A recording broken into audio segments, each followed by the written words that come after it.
Hello guys, Radhe Radhe. स्वागत है आपका आपके अपने चैनल डीपी क्लासेस में, जहां हम अध्ययन करते हैं Uttar Pradesh TGT, PGT, GIC, KVS, NVS, D triple SB, LT grade आदि आगामी परीक्षाओं के लिए। जैसा कि आपको पता है, यहाँ पे हम अध्ययन करते हैं दृष्टि पब्लिकेशन की पुस्तक का। हम लोगों ने पाठ्यक्रम के अनुसार टीजीटी, पीजीटी के पाठ्यक्रम के अनुसार पिछले कुछ वीडियो में अध्ययन किया, जिसमें हम लोगों ने हिंदी साहित्य के इतिहास के बारे में शुरू किया पढ़ना।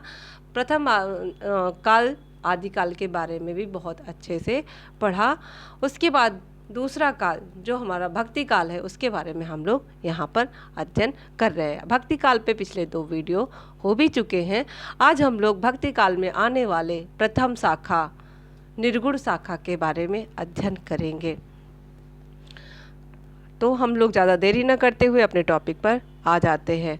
निर्गुण काव्य, संत काव्य धारा, ज्ञानाश्रयी शाखा। आज हमारा जो टॉपिक रहने वाला है वो निर्गुण काव्य, संत काव्य धारा, ज्ञानाश्रयी शाखा है। भक्ति काव्य में निर्गुणोपासक ज्ञानाश्रयी शाखा के कवियों को संत कहा जाता है। बताया जा रहा है कि भक्ति काव्य में निर्गुणोपासक ज्ञानाश्रयी शाखा के कवियों को संत कहा जाता है। इन संत कवियों में रैदास, कबीर, नानक, दादू दयाल, सुंदरदास, मलूकदास आदि संत कवि प्रसिद्ध हैं। इस शाखा के प्रसिद्ध कवियों में कौन कौन है? रैदास है, कबीर है, नानक है, दादू दयाल, सुंदरदास, मलूकदास आदि कवि हैं। संत कवियों ने अपने काव्य का दार्शनिक आधार शंकराचार्य एवं उपनिषदों का अद्वैत दर्शन, नाथों का हठ योग, सूफियों का तसव्वुफ, वैष्णव का प्रपत्तिवाद एवं अहिंसावाद से लिया है। ये बताया जा रहा है यहाँ पे कि यहाँ जो संत कवि थे, निर्गुण संत काव्य धारा के जो कवि थे, इन्होंने अपने काव्य का आधार शंकराचार्य एवं उपनिषदों का अद्वैत दर्शन से लिया, नाथों का हठ योग से लिया, सूफियों का तसव्वुफ, वैष्णवों के प्रपत्तिवाद और अहिंसावाद से ग्रहण किया है। निर्गुण ब्रह्म के प्रति आस्था। ये जो है निर्गुण ब्रह्म के प्रति आस्था रखते थे। रहस्यवादी भावनाएं इनमें पाई जाती थी। शास्त्रों का खंडन मंडन, रूढ़ियों एवं बाह्य आडंबरों का विरोध, वर्ण व्यवस्था एवं जाति प्रथा का विरोध इन कवियों की प्रमुख प्रवृत्तियां रही हैं। पूछा जाए कि निर्गुण संत होते थे, इनमें क्या प्रवृत्तियां पाई जाती थी, तो निर्गुण ब्रह्म के प्रति इनमें आस्था रहती थी। रहस्यवादी भावनाएं पाई जाती थी। शास्त्रों का ये खंडन मंडन करते थे। रूढ़ियों और आडंबर का विरोध करते थे। वर्ण व्यवस्था एवं जाति प्रथा का विरोध आदि इन कवियों की प्रमुख प्रवृत्तियां रहती थी या रही हैं। विद्वानों ने इनकी भाषा को सधुक्कड़ी या पंचमेल खिचड़ी कहा है। पूछा जाए निर्गुण संत काव्य धारा के जो कवि होते थे, इनकी भाषा को विद्वानों ने क्या कहा, तो सधुक्कड़ी या पंचमेल खिचड़ी कहा है।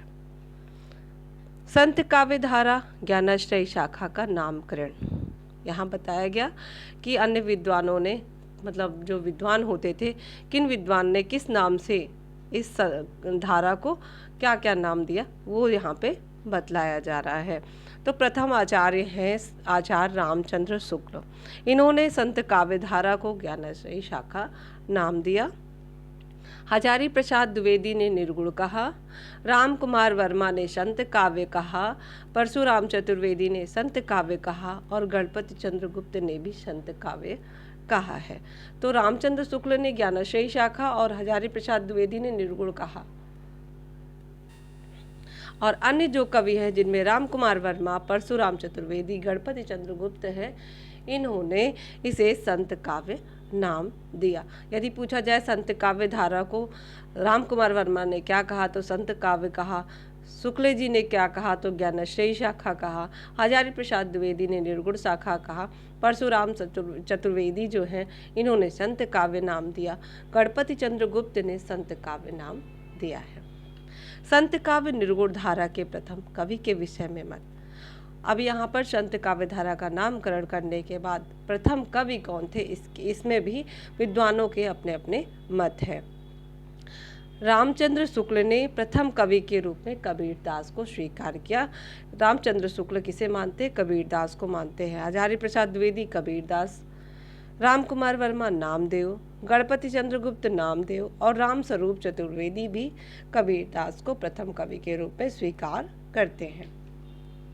तो शुक्ल जी ने कबीर को, हजारी प्रसाद द्विवेदी ने कबीर को और राम स्वरूप चतुर्वेदी ने कबीर को प्रथम जो है कवि के रूप में, संत काव्यधारा के कवि के रूप में स्वीकार किया। नामदेव को मानने वालों में रामकुमार वर्मा और गणपति चंद्रगुप्त आते हैं। प्रमुख संत कवि और उनकी रचनाएं। अब हमें पढ़ना है निर्गुण काव्यधारा में प्रमुख संत कवि कौन से हुए हैं और उनकी रचनाएं कौन कौन सी रहने वाली हैं। प्रथम कवि के रूप में हम पढ़ेंगे आचार्य नामदेव को। यहाँ पे संत नामदेव को हम पढ़ेंगे। संत नामदेव का जो समय है 1115 से लेकर 1215 ईस्वी है। संत नामदेव हैं। संत नामदेव का समय यदि हम देखेंगे तो 1115 से लेकर 1215 रहने वाला है। हिंदी में भक्ति साहित्य का आरंभ समानता नामदेव से माना जाता है। बताया जा रहा है कि हिंदी में यदि भक्ति साहित्य का आरंभ देखेंगे तो समानता नामदेव से ही माना जाता है। इन्होंने सगुण और निर्गुण दोनों धाराओं में रचना की है। नामदेव ने क्या किया? सगुण और निर्गुण दोनों धाराओं में अपनी रचनाएं की हैं। सगुण पदों की भाषा ब्रज और परंपरागत काव्य भाषा है तथा निर्गुण बानी की भाषा नाथपंथी द्वारा ग्रहित खड़ी बोली या सदुक्कड़ी भाषा है। तो नामदेव ने क्या किया? सगुण और निर्गुण दोनों धाराओं में रचनाएं की। सगुण पदों की जो भाषा होती थी ब्रज या परंपरागत काव्य भाषा होती थी, और जो निर्गुण में ये लिखते थे, निर्गुण की रचनाएं होती थी निर्गुण बानी की, वो भाषा नाथपंथियों द्वारा ग्रहित खड़ी बोली सदुक्कड़ी भाषा होती थी। ये छिपा दर्जी जाति से संबंधित थे। तो संत नामदेव छिपा दर्जी जाति से संबंधित थे। इनका संबंध वारकरी संप्रदाय से था। नामदेव किस संप्रदाय से संबंधित थे? वारकरी संप्रदाय से संबंधित थे। सगुण से निर्गुण की ओर उन्हें ज्ञानदेव, जिन्हें ज्ञानेश्वर कहा जाता है, वो लेकर आए थे। यदि पूछा जाए कि नामदेव को सगुण से निर्गुण की ओर ले आने वाले कौन से संत थे, तो ज्ञानेश्वर थे या ज्ञानदेव थे। तो सगुण से निर्गुण की ओर उन्हें ज्ञानदेव या ज्ञानेश्वर लेके आए थे।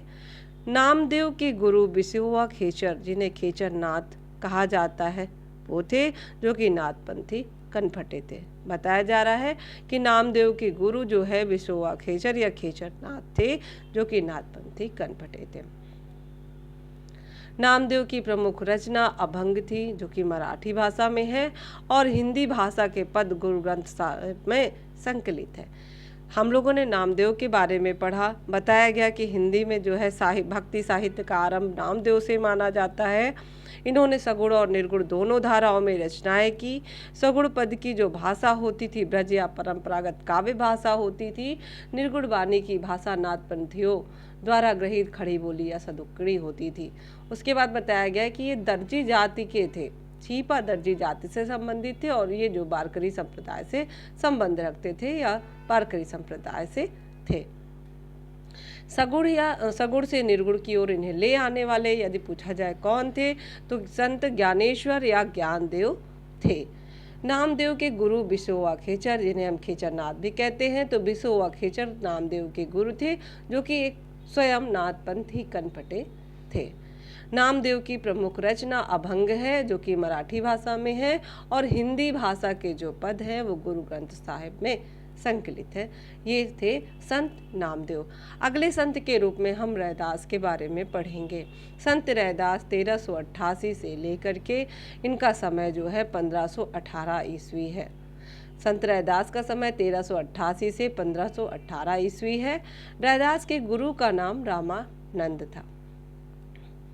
रैदास के गुरु थे रामानंद। इन्होंने जो है स्वयं को अपने कई पदों में चमार कहा है। संत रैदास ने स्वयं को अपने कई पदों में चमार जाति का कहा है। जैसे कह रैदास खलास चमारा, ऐसी मेरी जाति विख्यात चमार। तो इन्होंने स्वयं को कई पदों में चमार कह के संबोधित किया है। रैदास के 40 पद गुरु ग्रंथ साहिब में संकलित है। ये पूछा जाता है कि नामदेव के कितने पद जो है या इनके पद कहाँ संकलित है, किस ग्रंथ में है, तो गुरु ग्रंथ साहिब में है। वैसे ही रैदास के कितने पद जो है गुरु ग्रंथ साहिब में संकलित है, तो 40 पद जो है रैदास के गुरु ग्रंथ साहिब में संकलित है। धन्ना व मीरा ने रैदास का नाम बहुत आदर के साथ लिया है। धन्ना व मीरा ने रैदास का नाम बहुत आदर के साथ लिया है। यहाँ पे रैदास के बारे में इतना बताया गया है। अगले संत के बारे में देखेंगे। अगले संत हैं कबीरदास। कबीर का समय यदि हम देखेंगे तो 1398 से लेकर 1518 है। कबीरदास का जन्म 1398 में हुआ और इनकी मृत्यु 1518 ईस्वी में हुई। तो इनका समय काल जो है अगर देखेंगे, जीवन काल अगर देखेंगे तो उसका समय है 1398 से लेकर 1518 ईस्वी। इनका जन्म 1398 ईस्वी काशी में तथा 1518 में मृत्यु मगहर में हुई। कबीर चरित्र बोध में इनकी जन्मतिथि का निर्देश मिलता है। यहाँ बताया जा रहा है कि कबीरदास जी का जन्म 1398 ईस्वी काशी में हुआ था तथा इनकी मृत्यु 1518 ईस्वी मगहर में हुई है। कबीरदास चरित्र बोध है जिसमें कबीरदास की जन्मतिथि मिलती है या जन्मतिथि का निर्देश मिलता है। इनके माता पिता नीरू नीमा है और पुत्र पुत्री कमाल कमाली थे। माता पिता का नाम नीरू नीमा था और पुत्र पुत्री थे कमाल और कमाली। इनके गुरु रामानंद थे। हालांकि इनके कुछ अनुयायी शेख तकी को भी इनका गुरु मानते हैं। बताया जा रहा है कि इनके गुरु रामानंद थे। हालांकि कुछ जो है विद्वान जो है या इनके अनुयायी जो थे वो शेख तकी को इनका गुरु मानते हैं। कबीरदास जी सिकंदर लोदी के समकालीन थे। पूछा जाता है कि कबीर का जो है ऐसे कौन से शासक थे जिनके समकालीन थे, तो सिकंदर लोदी के समकालीन थे कबीरदास। किंवदंती है कि प्रसिद्ध सूफी फकीर शेख तकी के कहने पर सिकंदर लोदी ने कबीर को गंगा में डुबाने का आदेश दे दिया था। यहाँ बताया जा रहा है कि ऐसा सुना जाता है या ऐसी बात प्रचलित है, किंवदंती है कि प्रसिद्ध सूफी फकीर शेख तकी के कहने पर सिकंदर लोदी ने कबीर को गंगा में डुबाने का आदेश दे दिया था। कबीर की वाणी का संग्रह उनके शिष्य धर्मदास ने बीजक 1664 ईस्वी में बीजक के नाम से किया। यहाँ कहा जा रहा है कि कबीर की वाणी का संग्रह उनके शिष्य थे धर्मदास ने बीजक नाम से किया है। कब किया है? 1464 ईस्वी में। इसमें जो है 3 भाग है। बीजक के 3 भाग हैं, रामायणी, सबद और साखी। धर्मदास थे, इन्होंने बीजक के नाम से इनके जो है वाणी का संग्रह किया। कब किया? 1464 ईस्वी में। बीजक के कितने भाग हैं? तो 3 भाग है, रामायणी, सबद और साखी। रामायणी, सबद और साखी।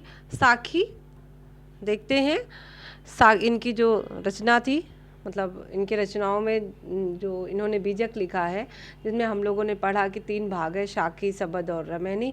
साखी को क्या कहा जाता है? तो साखी का यदि हम अर्थ देखेंगे तो साखी का अर्थ होता है साक्षी। छंद इसमें प्रयोग है साखी में दोहा, सोरठा व चौपाई।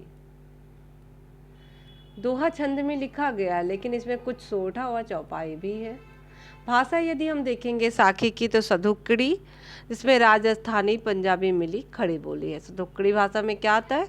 राजस्थानी पंजाबी मिली खड़ी बोली। सबद के बारे में देखेंगे, सबद का अर्थ होता है शब्द। इसका छंद की ये पद है और ये ब्रज भाषा और पूर्वी बोली का अधिक पुट है। रामायणी की यदि भाषा देखेंगे तो रामायणी की जो भाषा है उसमें भी सेम है, ब्रज भाषा पूर्वी बोली का अधिक पुट है। तो सबद और रामायणी दोनों की भाषा ब्रज व पूर्वी बोली है। सबद का अर्थ होता है शब्द, रामायणी का अर्थ होता है रामायण। रामायणी जो है चौपाई दोहा छंद में है। फिर से देख लीजिए, धर्मदास के द्वारा कबीरदास के जो वाणी का संग्रह है बीजक, उसके 3 भाग हैं, साखी, सबद और रामायणी। साखी का अर्थ होता है साक्षी। साक्षी में जो है दोहा में लिखा गया है, दोहा छंद में है, लेकिन इसमें कुछ सोरठा और चौपाई छंद का भी प्रयोग है। साखी जो है किस भाषा में है? तो सदुक्कड़ी भाषा में है, जिसमें क्या होता है? राजस्थानी पंजाबी मिली खड़ी बोली होती है। वहीं शब्द का अर्थ होता है शब्द, जिसमें गे पद है। छंद में देखेंगे तो गे पद है और ये ब्रज भाषा और पूर्वी बोली का इसमें पुट है। वैसे ही रामायणी का अर्थ होता है रामायण। पूछा जाता है कि साखी का अर्थ क्या होता है? तो साक्षी होता है। शब्द का अर्थ क्या होता है? तो शब्द होता है। रामायणी का अर्थ क्या होता है? तो रामायण होता है। वहीं इसमें छंद क्या है रामायणी में? तो दोहा चौपाई है। शब्द में क्या है? तो गे पद है और साखी में तो हमने देखा दोहा है। ठीक है, तो ये सारी चीज़ें इन तीनों जो है भागों के बारे में बताई गई है। श्याम सुंदर दास ने कबीर ग्रंथावली का तथा अयोध्या सिंह उपाध्याय हरिओद ने कबीर वचनावली का संपादन किया है। बताया जा रहा है श्याम सुंदर दास ने कबीर ग्रंथावली का और अयोध्या सिंह उपाध्याय हरिओद ने किसका किया? कबीर वचनावली का संपादन किया है। कबीर बानी का सबसे पुराना साक्ष्य गुरु ग्रंथ साहिब में मिलता है। यदि पूछा जाए कबीर बानी का सबसे पुराना साक्ष्य कहाँ मिलता है? तो गुरु ग्रंथ साहिब में मिलता है। शुक्ल जी ने इनकी भाषा राजस्थानी पंजाबी मिली खड़ी बोली को सदुक्कड़ी कहा है। इनकी भाषा को सदुक्कड़ी किसने कहा? तो शुक्ल जी ने कहा है। इसको आप नोट कर सकते हैं। तो शुक्ल जी ने इनकी भाषा राजस्थानी पंजाबी मिली खड़ी बोली को सदुक्कड़ी कहा है। श्याम सुंदर दास ने खड़ी बोली राजस्थानी पंजाबी ब्रज और पूर्वी हिंदी आदि के मिश्रण के कारण इनकी भाषा को पंचमेल खिचड़ी कहा है। पंचमेल खिचड़ी श्याम सुंदर दास ने कहा, सदुक्कड़ी शुक्ल जी ने कहा है। पंचमेल खिचड़ी क्यों कहा? तो श्याम सुंदर दास ने खड़ी बोली, राजस्थानी, पंजाबी, ब्रज और पूर्वी, ये 5 जो है भाषाओं का मिला हुआ इसमें रूप है, इसलिए इन्होंने पंचमेल खिचड़ी इसको कहा। श्याम सुंदर दास ने पंचमेल खिचड़ी कहा। आईने अकबरी अबुल फजल में कबीर को मुआविद कहा है। कबीर के उत्तराधिकारी कमाल व धर्मदास थे। यहाँ पे बताया जा रहा है कि आईने अकबरी जो अबुल फजल की है उसमें कबीर को मुआविद कहा गया है या फिर मुआविद कहा है। और कबीर के उत्तराधिकारी कौन रहे? तो कमाल व धर्मदास थे। यदि भाषा पर कबीर का जबरदस्त अधिकार था, वे वाड़ी के डिक्टेटर थे, ये कहने वाले कौन है? तो हजारी प्रसाद द्विवेदी हैं। कबीर के संबंध में कथन है हजारी प्रसाद द्विवेदी का कि भाषा पर कबीर का जबरदस्त अधिकार था, वे वाड़ी के डिक्टेटर थे। वो वाड़ी के डिक्टेटर थे, ये कहने वाले हजारी प्रसाद द्विवेदी हैं। अब देखिए अगला जो कथन है वो रामस्वरूप चतुर्वेदी का है। रामस्वरूप चतुर्वेदी जी कबीरदास के बारे में कहते हैं कि फुटकल पद और दोहे लिखकर बिना महाकाव्य लिखे वे हिंदी के महाकवि हैं। रामस्वरूप चतुर्वेदी जी ने इतनी महत्वपूर्ण बात बोली है इनके बारे में कबीरदास जी के कि फुटकल पद बोलते, फुटकल पद और दोहे लिखकर बिना महाकाव्य लिखे ही यह महाकवि हैं, हिंदी में महाकवि हैं। ये कहने वाले रामस्वरूप चतुर्वेदी हैं। भाषा बहुत परिष्कृत और परिमार्जित न होने पर भी कबीर की उक्तियों में कहीं कहीं विलक्षण प्रभाव और चमत्कार है। प्रतिभा उनमें प्रखर थी, इसमें संदेह नहीं। ये कहने वाले आचार्य रामचंद्र शुक्ल है। शुक्ल जी ने कबीर के बारे में कहा कि कबीरदास की भाषा बहुत परिष्कृत और परिमार्जित न होने पर भी कबीर की उक्तियों में कहीं कहीं विलक्षण प्रभाव और चमत्कार है। भाषा भले ही परिष्कृत और परिमार्जित न हो, लेकिन कहीं कहीं इनकी उक्तियों में क्या है? विलक्षण प्रभाव और चमत्कार है। प्रतिभा इनमें प्रखर थी, इसमें कोई संदेह नहीं है। ये कहने वाले आचार्य शुक्ल हैं। कबीर का भक्ति आंदोलन विद्रोह मूल हक है, तो गोस्वामी जी का प्रतिरोधात्मक। बच्चन जी कहते हैं कबीरदास जी के बारे में कि कबीर का भक्ति आंदोलन विद्रोह मूलक है, तो गोस्वामी जी का प्रतिरोधात्मक। इनका कैसा? कबीर का जो है भक्ति आंदोलन विद्रोह मूलक है और गोस्वामी अर्थात तुलसीदास जी का प्रतिरोधात्मक है। ये कहने वाले बच्चन जी हैं, बच्चन सिंह। कबीर और तुलसी की भाषा में एक मिशन के तहत लिख रहे थे। कहते हैं कबीर और तुलसी भाषा में एक मिशन के तहत लिख रहे थे। ऐसा कहने वाले भी बच्चन सिंह ही हैं। बच्चन सिंह ने कबीरदास जी के बारे में 2 कथन यहाँ पे कहा है, यहाँ पे दिया गया है बच्चन सिंह का कि कबीर की भक्ति आंदोलन विद्रोह मूलक है तो गोस्वामी जी का प्रतिरोधात्मक है। और दूसरा कथन है कबीर और तुलसी भाषा में एक मिशन के तहत लिख रहे थे। ये कहने वाले कौन है? बच्चन सिंह हैं। ये तो थे कबीरदास जी। तो आज के इस वीडियो में हम कबीरदास जी तक ही पढ़ते हैं। कल हम पढ़ेंगे गुरु नानक के बारे में और अन्य संत कवियों के बारे में।